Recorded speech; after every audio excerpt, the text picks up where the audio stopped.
The humid air of Chicago in 1970 seemed to carry a promise of change. But for Michael, freshly disembarked from the bus that had brought him from the countryside, the city was a concrete jungle. His eyes scanned the cold gray landscape, trying to adjust to the frantic pace of the streets. The honking horns and the murmur of the crowds contrasted sharply with the silence of the hills he called home. He clutched a worn suitcase and the envelope containing the letter from the hospital tightly. The feeling of being alone, for the first time in his life, weighed on his chest more than any diagnosis. He needed courage to get into the taxi that would take him to the hospital. The driver, a white man with a thick mustache, looked him up and down before asking, with barely concealed disdain, "So where to?" "St. Mary Hospital," Michael replied, trying to hide the tension in his voice. The man huffed and started the car. The ride was silent, except for the occasional probing question from the driver about whether he was sure he could pay for the fare. Michael simply nodded, clutching the bills Ethan had given him before he left. Upon arrival, the driver carelessly tossed his bags onto the sidewalk and left without even waiting for a tip. Michael pulled his eyes away from the hospital building. The imposing structure seemed less protective and more oppressive.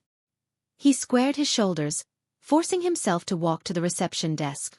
The receptionist, a woman with a stern expression, took her time noticing his presence. When she finally looked at him, she made a point of examining every detail of his appearance before asking, "What do you want?" Michael extended the envelope with his documents and medical letters. "I have an appointment. Michael Harris." She took the papers with an audible sigh, turning to the phone leisurely. "Wait a moment." While he waited, Michael observed the lobby. A white couple was attended to immediately with smiles and kindness. A black woman, sitting further back, held the hand of a sick child and seemed invisible to all the staff. It was a contrast Michael knew well, but one that never ceased to hurt. Finally, a tall, blonde nurse appeared and called his name. "Harris? Come on, follow me." The walk through the corridors was uncomfortable. The nurse didn't hide his disdainful glance, maintaining a silence that felt heavier than the hospital's pale walls. When they reached the room, Michael was greeted by a suspicious look from another patient, an older white man who shared the space with him. "Seriously, is he going to stay here?" the man murmured to the nurse. The nurse didn't respond but gave a half-smile before leaving Michael alone with his bags and the feeling that he was unwelcome. Jennifer enters the scene. That night, as Michael tried to settle into the narrow bed, a different figure appeared in the doorway. Jennifer, a young nurse with light brown hair and a warm gaze, entered carrying a tray of medications. Unlike the others, she stopped beside Michael and introduced herself. "Hi, I'm Jennifer. I'm here to take care of you. How are you feeling?" There was a moment of hesitation. Michael didn't know whether to respond honestly or maintain the distance that experience had taught him was safer. "I'm fine, considering everything," he said with a shy smile. She seemed genuine, her smile appearing sincere. "That's good to hear. But if you need anything, just let me know, okay?" Michael nodded, surprised by her kindness. Jennifer left, but that brief interaction sparked a glimmer of hope he hadn't expected to find. The twist. A first challenge. The next day, Michael heard raised voices outside his room. The ajar door allowed him to see Jennifer arguing with another nurse, the same one who had escorted him to his room. "He needs better monitoring," Jennifer said in a firm tone. "Why? He's just another lost cause," the nurse replied with a sarcastic smile. Michael felt a knot in his throat. The harsh words were hard to swallow, but what truly surprised him was Jennifer's response. "Lost cause or not, he deserves the same care as any other patient here. And if you can't see that, maybe you're in the wrong profession." The silence that followed was heavy. The other nurse left, clearly irritated, and Jennifer entered the room shortly after, still visibly shaken. "I'm sorry about that," she said, adjusting Michael's sheets as if trying to divert attention. Michael looked at her, admiring her courage. "You didn't have to do that." She paused and looked him in the eyes. "I had to." In that moment, a seed was planted between them. It wasn't friendship yet, but something stronger than casual kindness. A silent promise that, even in a place that treated him as invisible, someone saw him. Walter, the other patient in the room, despite his initial hostility, Walter reveals himself to be a war veteran embittered by pain, which has turned him into a difficult figure. He and Michael begin to exchange hesitant words, marked by mutual distrust. Marcy, another nurse, a colleague of Jennifer. Marcy seems friendly, but her intentions are more complex. She supported Jennifer, but secretly feels jealous of her dedication to the patients. Michael agreed with the distant sound of footsteps echoing in the hospital corridors. The morning brought the same sterile and impersonal air as the previous night, but the emotional exhaustion felt different. Now, there was a slight glimmer of curiosity about what that day would bring. As he adjusted the pillow behind his head, a movement on the other side of the room caught his attention. Walter, the war veteran sharing the space with him, murmured something inaudible while reading a folded newspaper. He was a middle-aged man with gray hair and a lost gaze, like someone who had seen more than he wished and preferred not to remember. "Did you sleep well?" Michael said, risking a conversation. Walter huffed without taking his eyes off the newspaper. "In here? I doubt anyone sleeps well." Michael shifted to the side, understanding the message.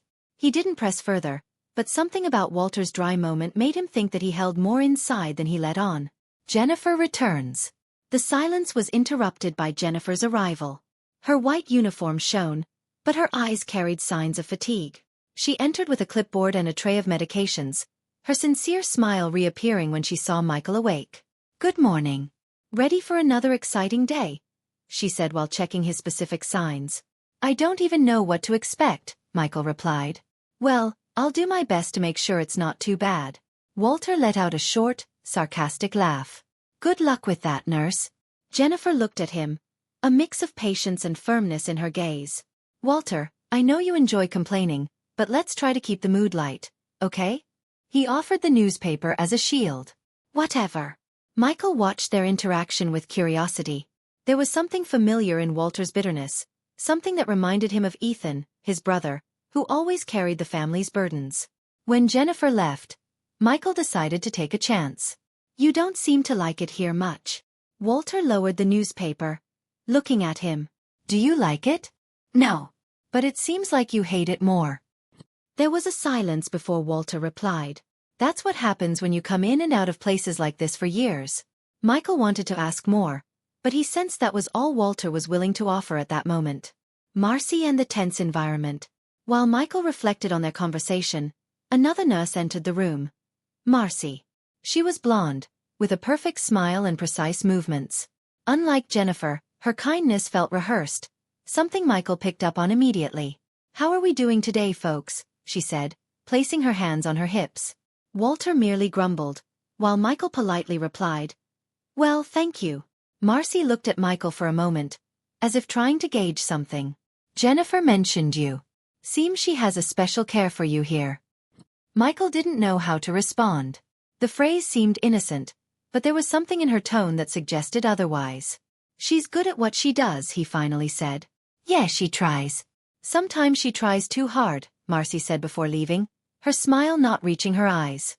That brief interaction left Michael uncomfortable.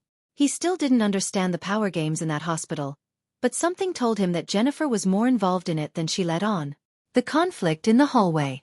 That afternoon, while Michael took a brief walk down the hallway to stretch his legs, he witnessed a scene that would change his perception of the place. Jennifer stood with her arms crossed, facing a small group of nurses and doctors. Among them was Marcy. "I've already said, he needs closer monitoring," Jennifer said, her voice firm. "Jennifer, you're exaggerating. There are patients with more severe issues than this," one of the doctors shot back. "He has just as much right to care as anyone else. This isn't optional." Marcy intervened, with a false conciliatory tone. "No one is saying he doesn't deserve care, but you need to prioritize. It's impossible to give special attention to everyone." Jennifer opened her lips, clearly struggling against frustration. "It's not about special attention. It's about doing the job right." Michael, hidden behind the wall, felt a wave of gratitude and guilt at the same time. Gratitude because someone was willing to fight for him. Guilt because it seemed to be making Jennifer's life harder. A moment of candor. Later, Jennifer appeared in his room, her smile a bit dimmer than usual. "How are you?" she said while checking his specific signs. "I think the question is how you are," Michael replied, not hiding his concern. Jennifer looked at him surprised. For a moment, it seemed she would choose to ignore the comment, but something in Michael made her change her mind. "I'm fine. It's just that sometimes it gets difficult." "Difficult how?" She hesitated before responding. Not everyone here believes that all patients deserve the same care. And sometimes, fighting against that is exhausting. Michael wanted to say something comforting, but he felt that words wouldn't be enough. He simply nodded, showing that he understood more than she could imagine. Walter shows another side. When Jennifer left, Walter looked at Michael, this time without the newspaper as a barrier. She's fluorescent, but that could end badly for her. Michael stared at him. Why? Walter shrugged. Because people like her don't last long in places like this. Waiting has a price. There was a moment of silence before Walter continued. But it's good to see that there are still people who care. Even if it's futile. Michael realized that behind Walter's bitterness, there was a spark of respect. Perhaps that man wasn't as lost as he seemed. As the nights at St. Mary Hospital were long, Michael began to feel that time worked differently here. The cold, constant light in the corridor made it seem like it was never day, but the sounds of the outside world, cars, voices, life, were a reminder that time didn't stop for anyone. Not even for him. That morning, the usual silence was broken by something he didn't expect. Laughter. It was uncommon in that heavy, profound environment, so Michael turned his head to see who was in the hallway. It was Jennifer. She was talking to a young black woman with braided hair and a cleaning uniform. The girl gestured enthusiastically while Jennifer laughed at something she said. The sight was so unexpected that Michael stood still, watching. Jennifer caught his gaze and beckoned him over. Michael, this is Chloe. She takes care of more things around here than she should. Chloe extended her hand to him, her smile warm and unpretentious. You're the famous Michael. Jennifer talks a lot about you. I hope it's all good things, he replied, shaking her hand with a slight smile. Oh, you'd like to hear, but I'd better not spoil the surprises. Jennifer rolled her eyes, but the playful expression didn't fade. She exaggerates. But Chloe is one of the few decent people around here. Chloe laughed. And you get into a lot of trouble trying to be the second. Chloe stayed there for a few minutes as Michael asked more about her. It was fascinating to hear someone who shared some of the same struggles he faced. Chloe grew up in a poor neighborhood in the city and faced prejudice every day in the hospital, both from staff and patients. But I don't care, she said, crossing her arms confidently. If I let them see me as lesser, that's what I'll be. I'm not giving anyone that satisfaction. There was a strength in Chloe that Michael admired. Unlike him, who felt crushed by the environment, she seemed to use others' disdain as fuel. And you, how are you dealing with all of this? She asked, looking directly at Michael. He hesitated before answering. I'm just trying to survive. Chloe nodded, understanding more of what he was getting at. Well, you're not in the right place to learn how to survive. This hospital is like a city. Either you face it, or you let it swallow you. Later, as Michael reflected on his conversation with Chloe, Walter decided to break the usual silence between them. The girl is right. This place is like a battlefield, he said, shifting in his bed. It seems you know the battlefield well, Michael replied, trying to engage Walter in something more personal. Walter was silent for a few seconds, but something in Michael's expression convinced him to continue. I spent 2 years in Vietnam. Then some time dealing with the ghosts. And now I'm here. Michael didn't know what to say. Walter had shared something so personal, and he realized the man was expecting a certain reaction. It sounds like you've been through a lot, Michael finally said. Walter let out a bitter laugh. I have. But you know what's worse? It wasn't a war. It was coming home and realizing that none of it made a difference. The heavy tone of the conversation left the room silent for a few moments. Michael felt there was more to Walter's story, but he knew he would only share it when he was ready. As Michael processed his conversation with Walter, something outside caught his attention. Jennifer was arguing again, this time with 2 doctors. She seemed more anxious than before, and the exchanged words were more intense. Michael could hear snippets of the conversation. It's not about preference, it's about what's right. Jennifer said, almost pleading. Right. Right for whom? You don't understand how things work here, one of the doctors replied, visibly irritated. Jennifer didn't back down, but it was clear she was facing greater resistance than before. Later, when she came to Michael's room, she looked visibly shaken. She tried to smile, but the smile didn't reach her eyes. Are you okay? He asked, concerned. Jennifer hesitated before answering. Just a little tired. Michael wanted to press, but her expression suggested he should let it go for another time. That night, as Michael tried to sleep, he heard voices again. It was Chloe, who seemed to be arguing with Jennifer in the hallway. "You can't carry all of this alone," Chloe said firmly. "And who else is going to do it?" Jennifer replied, almost in a desperate sigh. "They don't care, Chloe. Someone needs to care. But at what cost? You can't save the whole world." Michael followed Chloe's footsteps as she walked away and imagined Jennifer, alone in the hallway. He knew something was about to change, and somehow, he would be a part of it. The day began differently at St. Mary Hospital. A strange energy coursed through the halls, as if everyone knew something was about to happen, but no one wanted to talk about it. Michael felt the tense atmosphere even before Jennifer entered the room to check on his specific signs. When she finally appeared, her smile was more restrained than usual. "Good morning, Michael. How are you feeling today?" "Better than you, it seems," he replied, trying to lighten the mood with humor. Jennifer chuckled softly, but her eyes revealed exhaustion. "Just a complicated day. Nothing for you to worry about." Michael didn't press, but he noticed she avoided looking directly at him as she adjusted the sheets. Before he could ask more, Chloe entered the room, carrying a mop and bucket but with a worried expression on her face. "Did you hear?" she said, looking straight at Jennifer. Jennifer shook her head, signaling for Chloe to be quiet. Michael saw a silent exchange of glances and felt a tightness in his chest. "What did you hear?" I asked, looking from Jennifer to Chloe.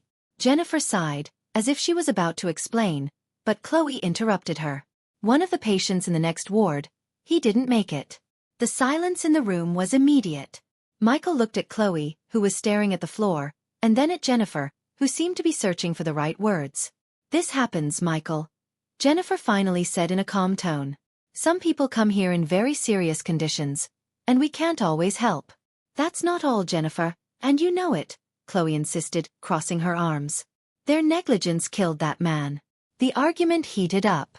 Jennifer looked at Chloe, as if asking her to stop. But Chloe, determined, continued. "He waited hours for treatment because he wasn't a priority. And now he's dead." Michael felt a chill. It was impossible not to think that it could be him in that situation, treated as expected. "Is that true?"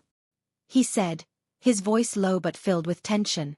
Jennifer hesitated before answering. "We don't know all the details yet, but it's possible there was a protocol error." "A protocol error?" Michael repeated incredulously. "You mean he died because they didn't want to treat him?" "It's not that simple," Jennifer replied, trying to remain calm. "There are many variables involved, Michael." "Right. But one of those variables was the fact that he was like me." Jennifer didn't answer immediately. Chloe, next to her, crossed her arms and waited, as if she wanted to see how far a nurse was willing to go. "I'm not going to lie to you," Jennifer finally said. "Prejudice is still a reality here. And I do what I can to fight against it. But sometimes, it's not enough." Her honesty hit Michael like a punch. He knew that Jennifer was one of the few people in the hospital who truly cared, but hearing that she was also fighting against such an indifferent system was devastating. Walter reveals another layer. Later, as Michael tried to digest what he had heard, Walter decided to interfere. "Now you're starting to understand how things work around here." Michael looked at him, frustrated. "Did you know this was happening?" "Of course I did. And you knew it too. You just didn't want to admit it." "That doesn't make any of this less wrong, Walter." Walter laughed bitterly. "Of course it's wrong. But what are you going to do? Get angry? Make pretty speeches? None of that will change what happens here." Michael fell silent, but Walter's words irritated him.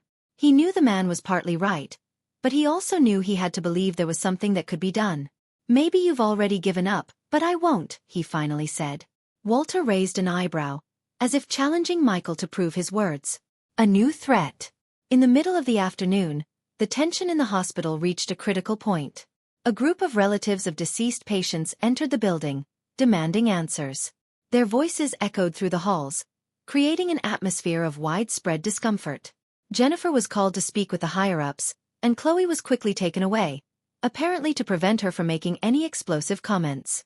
Michael, trapped in his room, felt anxiety rising. He knew this situation wouldn't end well for anyone. Shortly after, Jennifer returned to the room, pale and nervous. "What happened?" Michael asked immediately. They're trying to cover everything up, she said, almost in a whisper.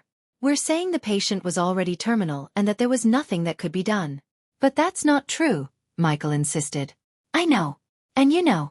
But they're more concerned about the hospital's reputation than the truth. And you? Are you going to accept that? Jennifer looked at him, the pain visible in her eyes. I still don't know what I'm going to do. Jennifer's decision. That night, while Michael reflected on everything that had happened, Jennifer returned to the room. She looked more determined than before. I've decided that I'm going to report what happened, she said, looking directly at Michael. I know it's going to be risky, but I can't keep pretending that everything is fine. And if it costs you your job? He said. Then so be it. But I won't be an accomplice to this. Michael felt a mix of admiration and fear for her. Jennifer was willing to confront a system that could easily destroy her, all because she believed it was the right thing to do. The alliance with Chloe and Michael. Before leaving, Jennifer looked at Michael with a cautious expression. I'm going to need your help. And maybe Chloe's too. My help? How? Michael said. You can be a voice they can't ignore, Michael. You can tell your story. He knew she was right, but the idea of exposing himself made him nervous. Still, for the first time since he arrived at the hospital, he felt he had an opportunity to make a difference. Michael spent the night awake. Jennifer's words echoed in his mind like an incessant drum. You can be a voice they can't ignore. But how? He was just one man among many, a patient who could barely find space to breathe in a hospital that treated him as invisible. The idea of speaking publicly about his experience seemed impossible, but the determination in Jennifer's eyes made him question his doubts. The next morning, Jennifer arrived early at the room, with Chloe by her side. Both were more determined than ever. We need to act before they cover everything up for good, Jennifer said while adjusting the medical records on the clipboard. And what exactly does that mean? Michael said, trying to hide his nervousness. Chloe, with her contagious energy, shined brightly. It meant it was time to stir things up. They won't be able to ignore us if we make enough noise. Jennifer set aside a clipboard and turned directly to Michael. You're not alone, Michael. We're going to face this together. But we need you to tell your story, so people know what's happening here. Michael hesitated. He felt the weight of a decision that seemed bigger than himself. But before he could respond, the bedroom door swung open abruptly. A new force in the room. A man entered. Tall in a suit and tie, carrying a briefcase and an expression that exuded authority. Jennifer immediately tensed, and Chloe crossed her arms, as if she already knew what was coming. I'm Henry Calloway, the hospital's administrative director, the man announced, not waiting for introductions. I need to talk to you. He looked at Jennifer and Chloe with disdain before turning to Michael. Mr. Harris, on behalf of the hospital, I want to assure you that we are committed to providing the best possible care for you and all our patients. Michael didn't respond. He knew that this man wasn't there out of genuine concern. This includes resolving any misunderstandings that may have arisen regarding the patient who passed away yesterday. Calloway continued. I want you to know that we are conducting an internal investigation. Jennifer stepped forward, not hiding her confidence. Internal investigation? That means covering up the truth while hoping everything just disappears. Calloway turned to her, the polite smile fading. Nurse Spencer, I suggest you choose your words carefully. Chloe interjected. Or what? You'll try to silence us like you always do? Calloway ignored Chloe and returned to Michael. Mr. Harris, any inquiries you have will be taken very seriously. But I assure you there is no need to expose these issues to the public. Michael felt the weight of everyone's gaze in the room. He knew Calloway was trying to intimidate him, but he also knew this was the moment to decide. It's not just about me, Michael finally said, his voice steady. It's about everyone who has been treated as less than human in this hospital. Calloway opened his mouth to respond but was interrupted by Jennifer. That's enough. We're not going to stay silent. Michael's decision. After Calloway left, visibly irritated, Michael looked at Jennifer and Chloe. His heart raced, but he also felt a strength he hadn't recognized before. What do you need me to do? He said. Jennifer smiled, the sparkle evident in her expression. First, we need to organize the records. If we can gather evidence of other cases of negligence, it will be harder for them to ignore us. Chloe agreed. I know some people who can help get this story to the press. But we need to be careful. They will try to silence us. They may try, Michael replied. But I've been silenced for too long. Walter shows his worth. Later that day, while Jennifer and Chloe discussed their next steps, Walter, who had seemed oblivious until then, decided to speak up. Do you know what you're getting into? He asked, looking at Michael seriously. I know it's dangerous, but I have no choice, Michael replied. Walter shook his head. Thoughtful. This could end badly for all of you. But maybe I can help. Michael and Jennifer looked at him surprised. How? Jennifer asked. Walter sighed, as if bracing himself for something difficult. I have contacts at the local newspaper. Friends who owe me favors. I can make sure they hear what you have to say. Jennifer beamed, surprised by Walter's change of attitude. That would be amazing, Walter. Thank you. Don't thank me yet, he replied with a half-smile. They might publish it, but that doesn't mean it will change anything. However, Michael felt this was an important step. For the first time, it seemed like they had a real chance to make a difference. A new obstacle. By the end of the day, as Jennifer organized the medical records, she was called to Calloway's office. She returned an hour later, pale and visibly shaken. What happened? Chloe asked. Jennifer took a deep breath before answering. They're pulling me off Michael's case. They said it's to preserve my impartiality. They want to silence you, Chloe said, outraged. Jennifer agreed. But that won't stop me. Michael looked at her, admiring her determination. He knew Jennifer was risking everything, but he also knew she was the reason he still had hope. The next morning, the atmosphere in the hospital was a mix of nervousness and anticipation. Jennifer, officially removed from Michael's case, refused to sit idly by. With Chloe and Walter working alongside her, there was a plan in motion. The feeling that they were close to something big kept everyone on edge, but also aware of the danger. Michael, sitting on his bed, reviewed the papers Jennifer had brought him. Medical records, notes about delays in care, similar cases to the patient who had passed away days before. That's a lot of information, he said, shaking his head. And it's just a part of it, Chloe replied, entering the room with a serious expression. I'm sure there's more hidden in our files. The problem is accessing it without drawing attention. Michael felt the weight of responsibility, but something inside him pushed him to keep going. Has Walter managed to talk to his contact at the newspaper yet? He asked. Chloe nodded. Yes, they're eager to hear, but they'll only publish if we have something solid. Testimonies, evidence. We need it all. Then we have to hurry. Jennifer and the search for evidence. While Michael and Chloe were working in the room, Jennifer stayed outside the hospital, pretending to be busy with minor tasks but keeping an eye out for an opportunity. She knew accessing the internal files would be risky, but she also knew it was her best chance. As she passed the record room, she saw the door ajar. Taking a deep breath, she stepped inside and began searching for documents related to the deceased patient. The files were organized but incomplete. It was evident that something had been removed. Looking for something, Spencer? Jennifer froze at the sound of Marcy's voice behind her. Slowly turning around, she tried to maintain a neutral expression. I'm checking to see if the records are complete. It seems some information is missing. Marcy tilted her head, a sarcastic smile on her face. You know you shouldn't be here. And you know something is wrong with this hospital. For a moment, Marcy's smile vanished. She closed the door behind her, lowering her voice. Jennifer, you're playing with fire. Calloway is already irritated with you. If you keep this up, there will be no turning back. Jennifer crossed her arms, firm. And you? Are you going to keep pretending everything is fine? Marcy stared at her, the internal conflict evident in her expression. Finally, she sighed. You don't understand. Some of us don't have the luxury of challenging the system. Jennifer stepped forward. And if no one challenges it, how will things change? Marcy didn't respond. Without another word, she left the room, leaving Jennifer alone. Walter bridges the gap. At the end of the day, Walter entered Michael's room, something rare.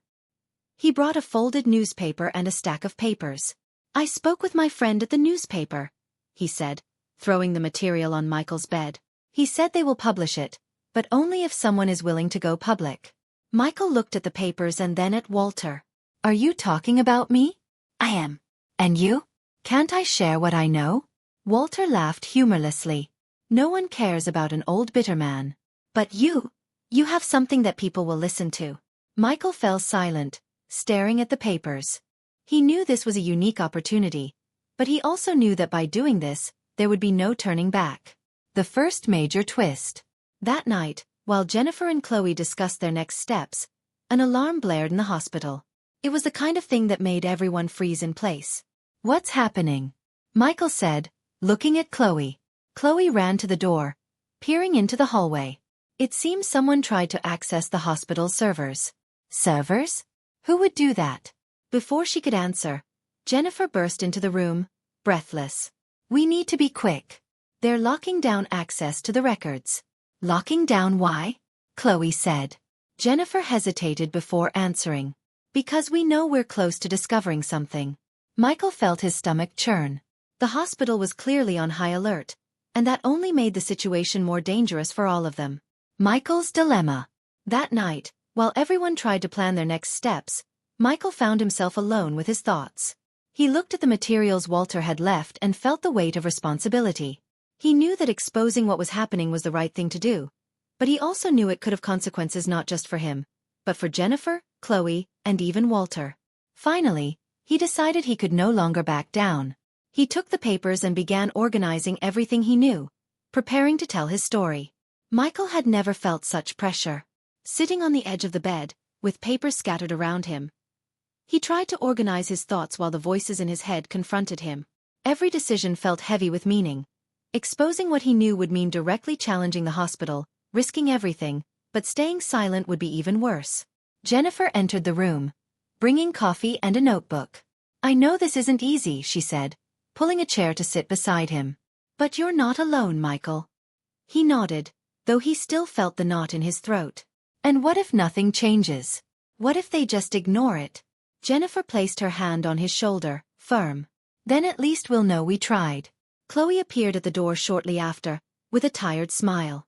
"I don't know how you still believe, Jennifer, but I'm glad you do." Walter reveals more secrets. While Michael was working on his account, Walter decided to break the usual silence. He entered the room with a serious expression, carrying a time-worn envelope. "This might help," he said, handing the envelope to Michael. Michael opened it and found old newspaper clippings, court records, and letters, all detailing other cases of negligence and mistreatment at the hospital, some dating back years. "How did you get this?" Michael asked, surprised. Walter sighed, sitting on his bed. "When you spend enough time here, you hear things. I made friends with people who wanted to fight but ended up resisting. This is what's left." Jennifer grabbed some of the papers, reading quickly. "This is amazing, Walter. But why now?" "Because until now, I didn't believe it was worth it. But you made me change my mind." Calloway's strike. As the group prepared, the hospital was also taking action. Calloway knew something was happening and was ramping up his efforts. Jennifer received a memo requiring her presence at a disciplinary meeting, while Chloe noticed her shifts were being reduced, an obvious maneuver to limit her. That afternoon, Marcy appeared in Michael's room. Her expression was serious, but different from her usual sarcasm. "You need to be careful," she said, closing the door behind her. Michael, suspicious, crossed his arms. "Why?" "Calloway knows you're planning something. He has eyes everywhere. And you're one of those eyes?" Marcy sighed, looking tired. "I'm not your enemy, Michael. But you need to understand that if you keep this up, you could end up losing everything." "I don't have much to lose," he replied. Marcy fell silent for a moment before turning to leave. "I hope you know what you're doing." The first attempt at breaking in. That night, while everyone was sleeping, Michael heard footsteps outside the room. He got up slowly, peeking through the small gap of the door. 2 security guards were in the hallway, talking in low voices, but it was clear they weren't there by accident. He went back to bed, trying to stay calm. He knew this was a warning. Calloway was willing to intimidate him, and maybe even worse. The next morning, Jennifer confirmed his suspicions. "They're trying to isolate you, Michael. They want you to give up before everything goes public." Chloe shook her head, irritated. "These guys are lower than I imagined." Michael's final decision. After days of preparation and tension, Michael finally made his decision. He faced Jennifer, Chloe, and Walter, the weight of responsibility visible in his eyes. I'm not going to hide. We're going to take this forward. Jennifer looked happy and emotional. I'm proud of you, Michael. Chloe reached out for a high five. That's right. Let's show them who's in charge. Walter, more reserved, simply nodded. I hope you're ready for what comes next. Contact with the newspaper. That afternoon, Walter set up a meeting with his contact at the local newspaper. Michael, Jennifer, and Chloe gathered the documents and testimonies they had collected. The journalist, a middle-aged man named Sam, listened attentively as Michael shared his story. This is big, Sam said, flipping through the documents. But publishing this won't be easy. The hospital has powerful allies. That's why we need you, Jennifer said. They're trying to silence us, but if this goes public, they won't be able to hide the truth anymore. Sam looked at the group, clearly weighing his determination. Finally, he agreed. All right. You'll need a few days to confirm the information, but I can assure you that this story will be told. The new threat. When they returned to the hospital, the atmosphere was even more tense. Jennifer received a notice of immediate suspension, and Michael found out that his dinner had been forgotten. Calloway was playing hardball. That night, while Chloe and Jennifer were talking in Michael's room, Walter entered with troubling news. Calloway found out about the newspaper, he said. He's preparing a counterattack. What does that mean? Chloe asked. It means he'll do everything he can to discredit you before the story comes out. Michael took a deep breath, feeling the weight of what was to come. He knew it wouldn't be easy, but there was no turning back now. The St. Mary Hospital felt even more oppressive that morning. Michael immediately noticed the suspicious looks from the nurses, the murmurs in the hallways, the absence of Jennifer and Chloe. Calloway was playing hardball, and the warning couldn't have been clearer. Walter entered the room, carrying a grim expression. They're spreading stories about you, he said, closing the door behind him. They say you're exaggerating things.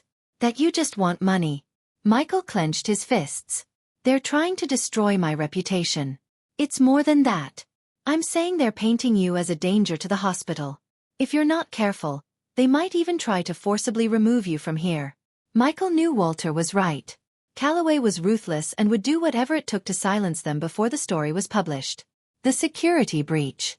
That afternoon, Chloe came into the room, breathless and clearly agitated. Jennifer has been officially suspended. She tried to come back today but was blocked at the entrance. Is she okay? Michael asked, worried. She is, but that's not all. I was looking at yesterday's records, and the files she found have disappeared. Disappeared how? Walter asked, frowning. They were removed from the system.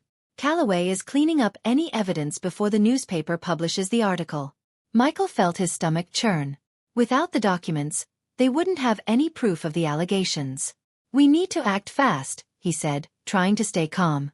Faster than you think, Chloe replied. I've heard rumors that they're trying to convince the journalist to drop the story. Marcy switches sides. In the midst of the chaos, Marcy appeared in Michael's room. This time, her demeanor was different. She looked nervous but determined. I need to talk to you, she said, closing the door. Michael looked at her, suspicious. Did you come to deliver more messages from Calloway? Marcy shook her head. No. I came to help. Walter raised an eyebrow, clearly skeptical. And why the sudden change? Marcy took a deep breath before answering. Because I'm tired of hiding. What they're doing is wrong, and I can't keep pretending I don't see it. Michael was still hesitant, but Jennifer always said that even the most unlikely people could surprise you. And how exactly do you plan to help? I have access to part of the system that they haven't cleaned yet, Marcy said. I can recover some of the files that Jennifer found. But I need someone to distract the security guards. I can do that, Chloe said, smiling confidently. The mission in the archives. That night, while Chloe distracted the security guards on the lower floor with a conversation about false maintenance issues, Marcy and Michael made their way to the file room. Walter stayed in the room, ready to raise the alarm if anything went wrong. Marcy unlocked the door with a key she had discreetly taken, and the two entered. The room was dark, illuminated only by the glow of the computer monitor. Do you know what you're looking for? Michael asked, staying close to the door. Yes. Jennifer told me exactly where the files were. Calloway deleted the records from the main system, but they might still be backed up. As Marcy worked on the computer, Michael listened intently to the footsteps in the hallway. Every sound felt like a rising alarm. Finally, Marcy let out a sigh of relief. "I got it." She copied the files onto a flash drive and handed it to Michael. "Here it is. Evidence that the patient died due to negligence." "You did it," Michael said, surprised by her efficiency.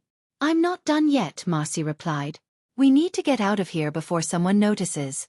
An unexpected obstacle. On their way back, the two crossed paths with one of the security guards. He looked them up and down, clearly suspicious. "What are you doing here?" he asked. Marcy smiled, feigning calmness. "We were checking the medication count. Jennifer asked me to look for some errors in the records before leaving." The guard hesitated but seemed to accept the excuse. "Get back to your posts quickly." When they finally reached the room, Chloe was waiting for them, exhausted but triumphant. "Did it work?" she asked. Michael pulled the flash drive out. It worked. The new threat from Calloway. The next morning, Calloway went to Michael's room, accompanied by two security guards. He no longer seemed willing to keep up appearances. "Mr. Harris, I have been informed that you are involved in activities that compromise the safety of the hospital."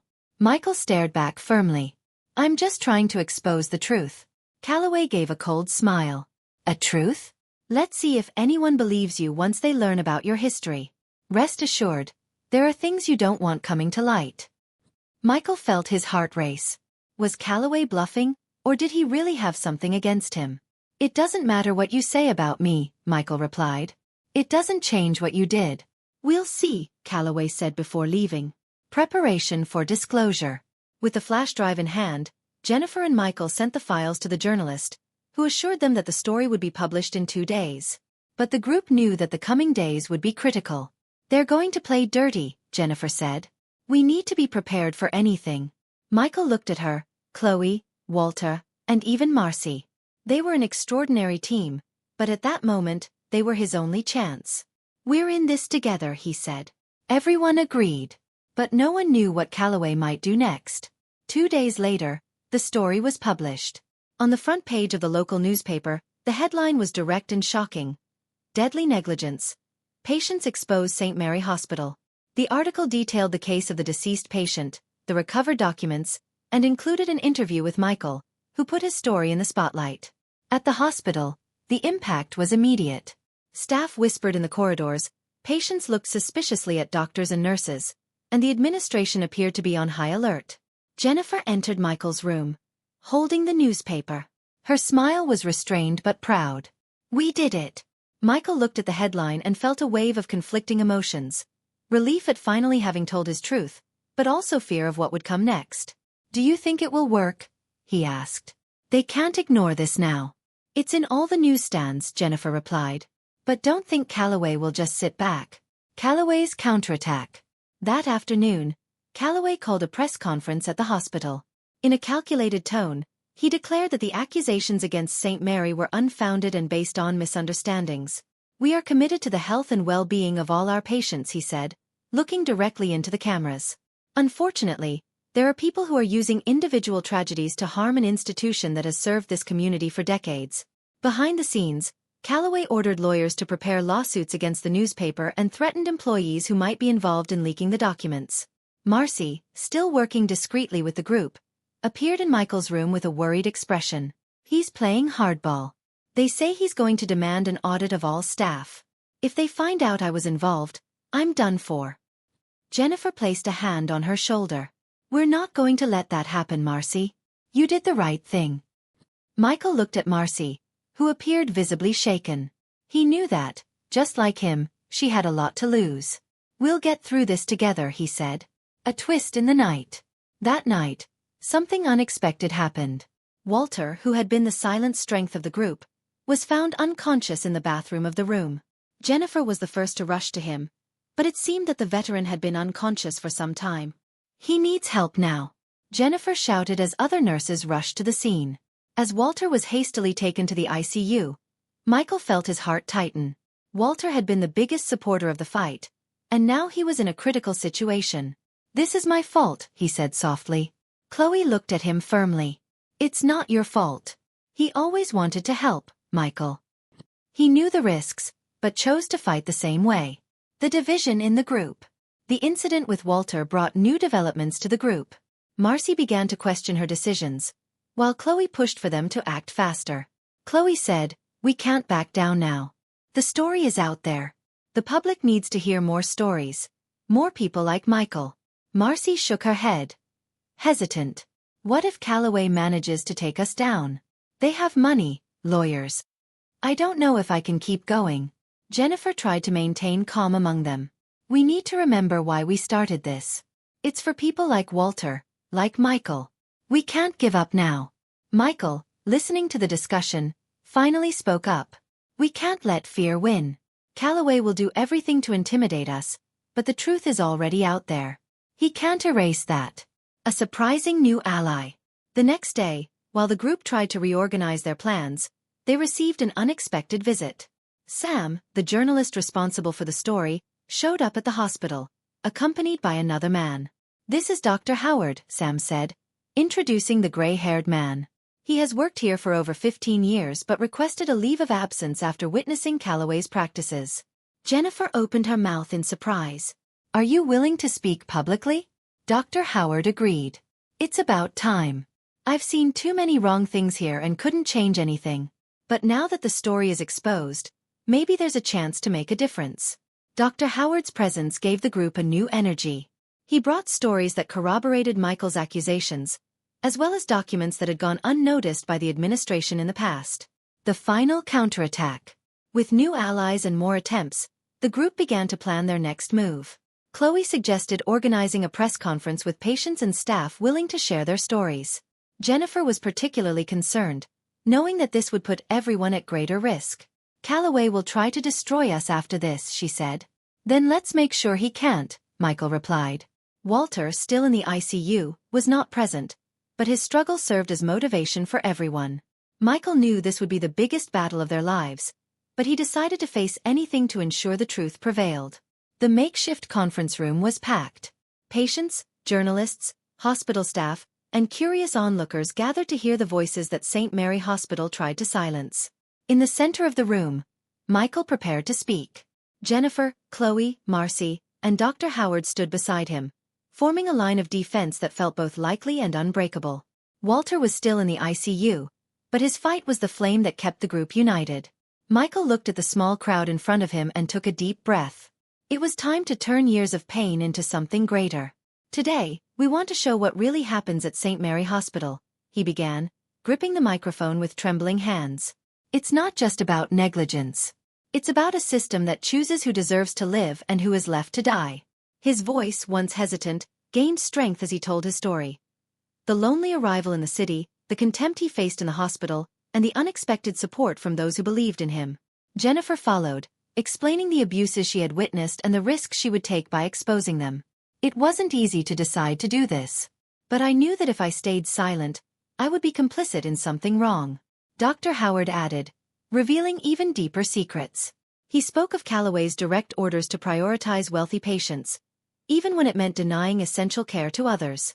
"I worked for years in this hospital, believing I was helping people. But I realized that, many times, the system here did more harm than good." Calloway's assault. As the press conference unfolded, Calloway was in an office on the upper floor. His expression was grim but controlled. He knew this event not only jeopardized his administration but also his personal negotiations. "Prepare the lawyers," he told an assistant. "And send someone to put an end to this now." Minutes later, 2 security guards entered the conference room, interrupting the conference. "This event is unauthorized," one of them announced, looking directly at Michael. "Everyone needs to leave immediately." But Michael did not back down. He held the microphone firmly and addressed the security guards directly. "You can take us out of here, but you can't erase what has already happened here." The crowd began to murmur in support. Some patients stood up and shouted, "Let them speak."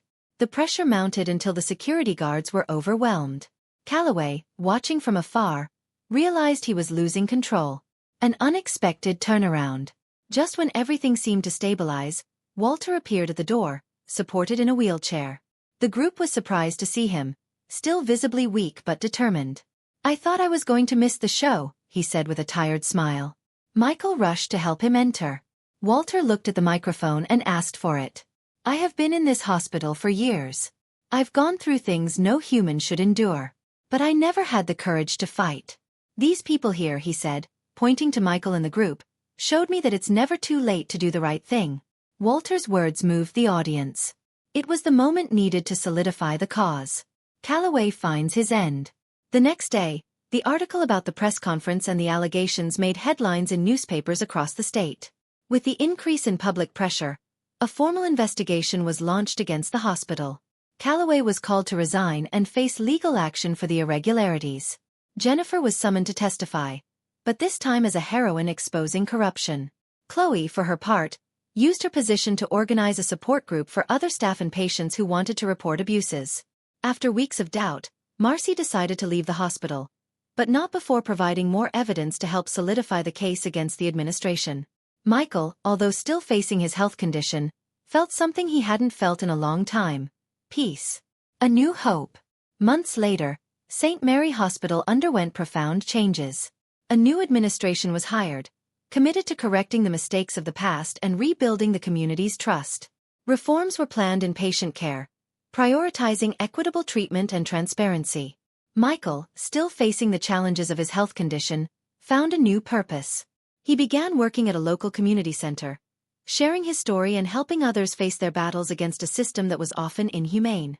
Despite his physical limitations, his spirit had never been stronger. Jennifer remained at the hospital, promoting a supervisory role. Her presence became a symbol of integrity and the fight for justice. She used her position to ensure that no patient would go through what Michael and so many others had faced.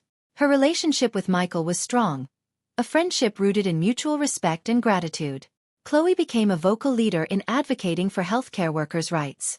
With Jennifer's help, she founded an association dedicated to protecting employees from institutional abuses, ensuring their voices were heard. Walter, having recovered from his crisis, surprised everyone by volunteering at the same community center where Michael worked. He used his life experiences and past bitterness as tools to inspire others to find strength in moments of despair. The legacy of the fight. One morning, Michael and Jennifer returned to the community center. He watched the children playing outside while holding a notebook full of notes for a speech he planned to give at a local event. Michael said thoughtfully that he never imagined his voice would make a difference. Jennifer, sitting beside him, smiled and replied that he didn't just make a difference. He changed lives, including hers. Michael looked at her, feeling immense gratitude, and remarked that he believed they all had changed. Meanwhile, Walter waved at them as Chloe organized a small group of volunteers in the garden. It was a reminder that even amidst pain, it was possible to build something new. The struggle they shared left an indelible mark, not just on the hospital but on the surrounding community. They proved that the truth, even when painful, was the most powerful weapon they possessed. That afternoon, as the sun set over the city, Michael opened his notebook and began to write. Sometimes, courage starts as a whisper, a hesitant step toward what is right. But when we find people willing to walk alongside us, what was fragile becomes unbreakable. Pain can be beneficial, but what we do with it defines us. And together we can always create hope. As he wrote, the laughter of children and the sound of conversations filled the space around him. It was an ending and, at the same time, a new beginning. A reminder that even in the face of adversity, there is always room for redemption and change. Do you like love stories? Those stories full of romance, emotion and, of course, happy endings, or maybe just endings.